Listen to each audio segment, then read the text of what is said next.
За сайн байцгаана уу та бүхэндээ өнөөдрийн мэндийг хүргэе. За энэ хуулийн төсөл бол үнэхээр бас яг цаг үе олсон хуулийн төсөл байна гэж дэмжиж байна. За энэ хуулийн төсөл нь сургуулийн орчныг зөвхөн боловсрол олгодог орчин биш.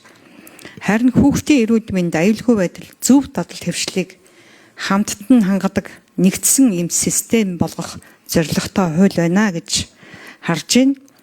За өөрөөр хэлбэл хүүхдийн эрүүл мэндийг зөвхөн эмнэлэг хариуцах биш. Сургууль өөрөө өдөр тутмын орчиндөө хамгаалдаг байх ийм логик руу шилжиж байна, шилжүүлж байгаа гэсэн байна гэж ойлгож энэ хуулийг бол дэмжиж байна. За би уул нь 5 асуулт асуух гад бэлдсэн боловч манай байнгын ородын гишүүд байна. Ер нь хийх нь асуучлаа. Тэгэхээр цагаа хэмнээд 2 асуултыг л би асууя гэж бодож байна. За энэ хууль хэрэгжихэд ямар хэмжээний зардал шаардлагатай вэ гэд энэ дээр түрүү би өөрөө жоохон буруу ойлгочихгүй. Энэ дээр ахаад бас нэг зардлыг бол ярьж ирсэн. Тэр 16 тэрбум гэж үү, тийм ээ. Тэгээ энэ дээр би ахаад нэг тодруулга аваадах юм. Санхүүжилтийг ямар зардал шаардлагатай байгаа бэ?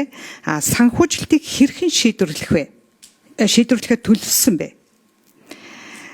За 5 жилийн дараах дараа ямар бодит үр дүнд өөрчлөлт хүрсэн өөрчлөлт гарсан байх вэ гэдэг дээр энэ 2 асуултыг асууя. Бусад асуултууд бол дандаа давхцсан асуулт байгаа учраас цагаа хэмнээд явчихъя да.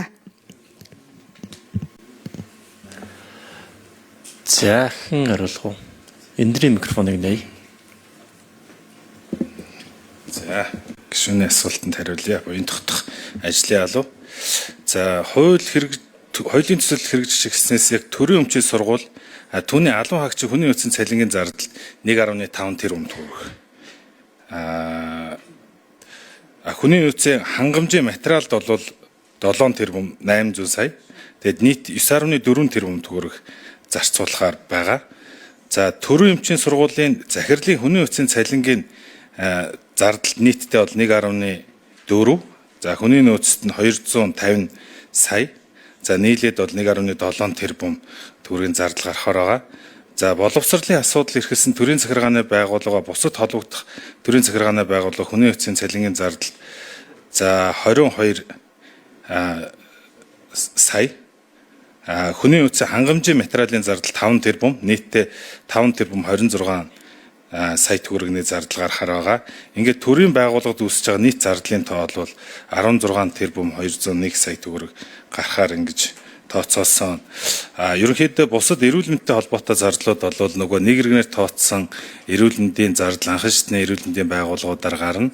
За бид бол энэ сургууль төшгөлсөн эрсдэлрүүлэг хийснээрээ өвчлөлөөс урьдчилан сэргийлснээрээ бол ирээдүйн нөгөө үр өгөөж бол маш өндөр гэдгийг бид бол ойлгож байгаа. Тэр утгаараа бид бас түрүүн ганмаа гишүүн хэлсэн нөгөө $1 зарцуулсан зардлын үр ашиг ирээдүйд гарах нь 40 маа гэдэг агуулгаар бол гаргасан.